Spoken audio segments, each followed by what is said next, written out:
If you could marry a board game, what board game would it be?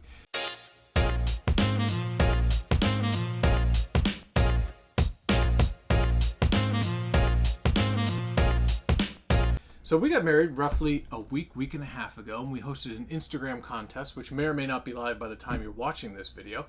And that was the question we posed. If you could marry a board game, what board game would it be? And why? Yes. So we both chose, because I guess that's like the rightful thing to do, Grand Austria Hotel. Now, why did you choose it? I chose this game because if I'm going to choose a board game to marry, I want one I'm not going to get sick of, one that offers me a great deal of variety, still challenges me, but I can win at least sometimes. I chose it because you enjoy playing it, and I love to play board games with you. Outside of that, I like the variety because you never know what you're going to get in life, and you really never know what you're going to get in Grand Austria Hotel with the cards and the dice rolling, because it's like a die placement game. So that's why I chose that. So if you have a game that you would choose, please put it in the comments and why you would choose to marry it for life. Now, Lisa, I'm going to put you on the spot because we both talked previously about choosing this one game. If you had to choose a game that is not Grand Austria Hotel, what game would you choose? This could take a while because I did not tell her we were doing this. I'm going to go with... Yahtzee?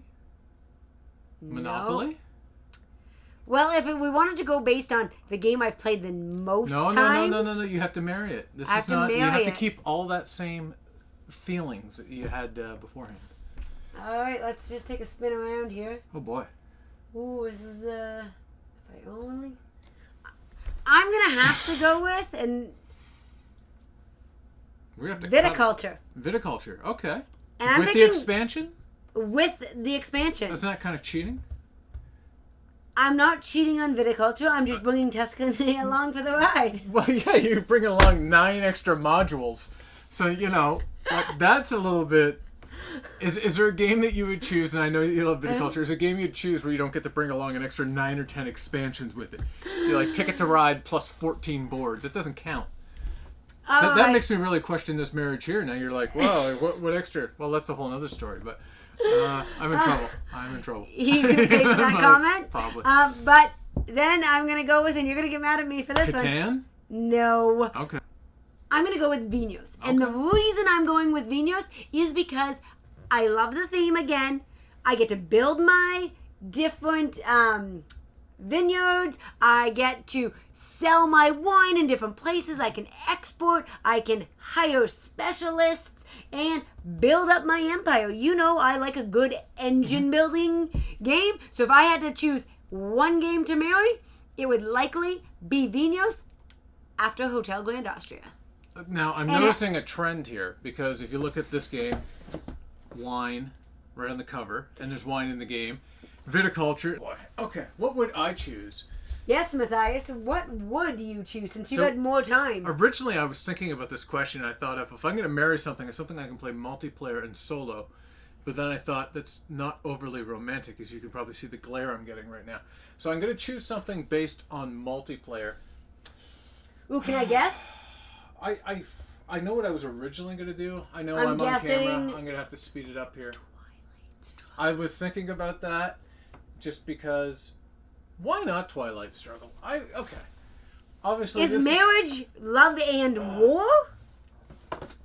No, I'm going to get philosophical here a little bit. But this is 2-player only, so obviously this is, it's like a real marriage. It's, you're joined. You're joined with your gaming partner. I would say I would choose this because over time with Twilight Struggle, you learn how to play the game. So a veteran of Twilight Struggle that's played it a number of times is always just going to blow out somebody who hasn't played the game before because they know all the cards. So there's an advantage in kind of knowing what your partner and what you're getting into. As well with Twilight Struggle, in a little bit of a thing in life, is sometimes in Twilight Struggle you have to play cards that you know are not really advantageous for you, but sometimes you just got to do it. So